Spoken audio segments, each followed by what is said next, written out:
It's an unsolved case. His mom was murdered in 1981. He was 13 years old. He was spending the night in a dorm, and his mother was brutally beaten into a coma in her Longueuil apartment. For years, police would not let him see classified files. So imagine how he felt when the files turned up in a public library.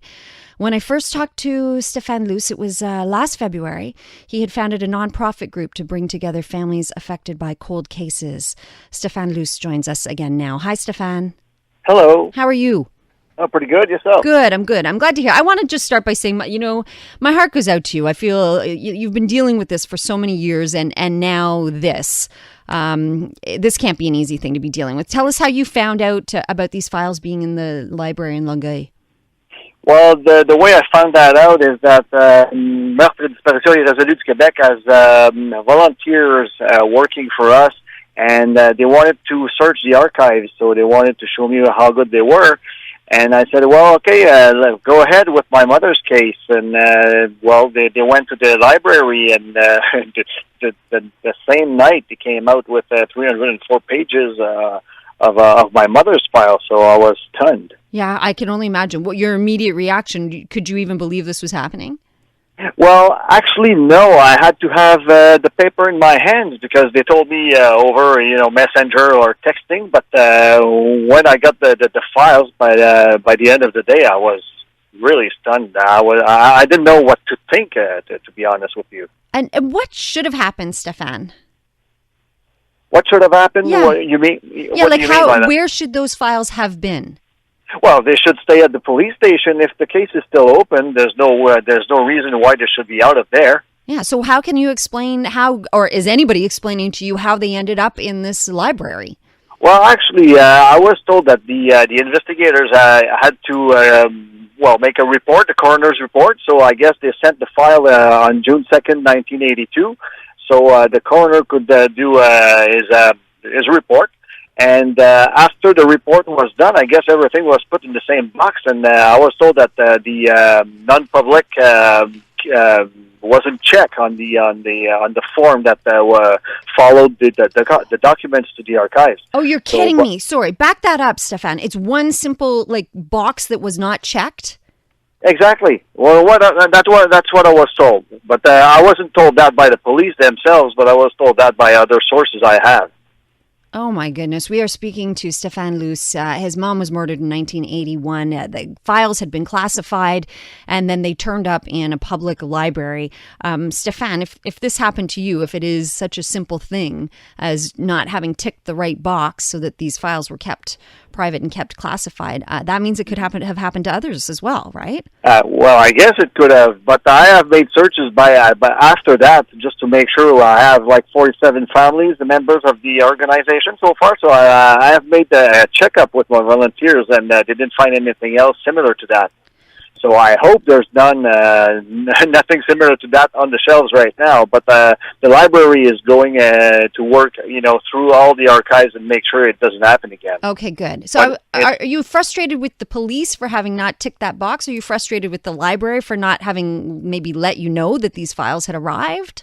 Well, no, it's not the library's fault. I don't, when it's the archives. It's the Bibliotheque Nationale des Archives du Québec. So when they receive things to archives, they just archive them, But I was mad at the police at first because from my side, the only person that spoke to me about the files before was the police. So that's why, I questioned the police on that. But I was told, through the media that, now it's into the Ministry of Justice or the Ministry of Public Safety, one or the other. So they're throwing the ball to each other. So I'm expecting an answer shortly, I guess. Oh, so they're making it your problem, though, and they're adding the fun of bureaucracy to it by the sounds of it. Yeah, I just wanted to die in an egg, I want to have an answer. I want an answer this year. I don't want to wait years and years like I've been doing for the last 37 years waiting for answers. I need answers now. I don't doubt it for a second, Stephane. So 37 years now since your mom was murdered. The case still not solved. No doubt you want answers. What's it like to carry that around with you every day and not be getting the answers that you need? Well, to be honest with you, it's a boring answer, but I'm getting used to it, Yeah. you know. But what helps me quite a bit is that I don't feel alone anymore with all those families around me. And stories like that, I can hear that like every week. I hear stories like that. Families are frustrated that all they want is a contact with their police investigators. And when they ask simple questions like, how is it going? All they need is an answer. They don't need to hear, I can't tell you anything because it's going to spoil the investigation, you know. They need answers that are, you know, will make feel them better. Yeah, you know? I can only, I mean, I imagine they want to know that they haven't been forgotten, that their loved one who was murdered hasn't been forgotten. Exactly, but I feel that they are forgotten, unfortunately. How heartbreaking is that? It's like adding an additional level to the heartbreak you've already experienced. Exactly. Stephane, tell us all about your nonprofit group. So this is why you're in contact with these families who have had cold murder cases like you've had to deal with. It's called Meurtres et Disparitions irrésolues du Québec. Did I get that right? Yes, you got it right. Well, actually, I was a member of the board of the Association des familles de personnes assassinées ou disparues, which is the AFPAD, the short. And I was on the board for 8 years, so I've been, you know, talking and seeing the families for all those years. And there was something missing from my part, not from AFPAD, but from my part. I mean, there was groundwork to be done. So because I feel that there's no visibility for the victims. Once in a while, we'll see a TV show with we'll talk about a victim. That's perfect, but every day we don't hear about them. So my first project when we spoke together last February was to put posters on 53 trucks. Trucks. Yeah. And this is working quite well. Actually, we'll be putting in 100 posters of Melissa Blais on September 8th, you know, on Jovan trucks.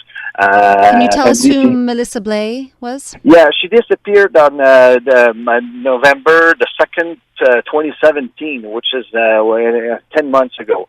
And she disappeared as well as with her car. So, and the SQ and the family will be all together on the 8th to put all those 100 posters on the trucks. So they'll go throughout North America, hoping to find answers. So that's one of the projects that we're working on right now. And eventually, like this winter, because we don't have funds, that's our main problem. We need funds. But this winter, we'll be working on forming volunteer people to make recreative searches on the ground. So there's people that have disappeared, especially in northern of Quebec, and the territory is so big that even the police can't spend, you know, the year trying to find remains. So what we'll be doing, we'll be forming those volunteer people, and once in a while they'll go for recreative searching on the ground over these places, and then we'll check everything that was, you know, checked, and then eventually we'll find remains. That's for sure. I believe in that. You know, go on. That's okay. Go ahead. No, I was just going to say, you know, what I admire about you so much, Stephane, is that you're not getting the answers you want. You've been doing this for so long, but you don't give up. You say you've gotten used to it, but you continue. You know, I really give you credit for that. And please keep us up to date on developments as they happen, okay? It will be a pleasure to do it, and thank you for inviting me. My absolute pleasure to have you as a guest, Stephane. That is Stephane Luce. His mother was murdered in 1981, 37 years, still not solved, but somehow the classified files showed up in a public library.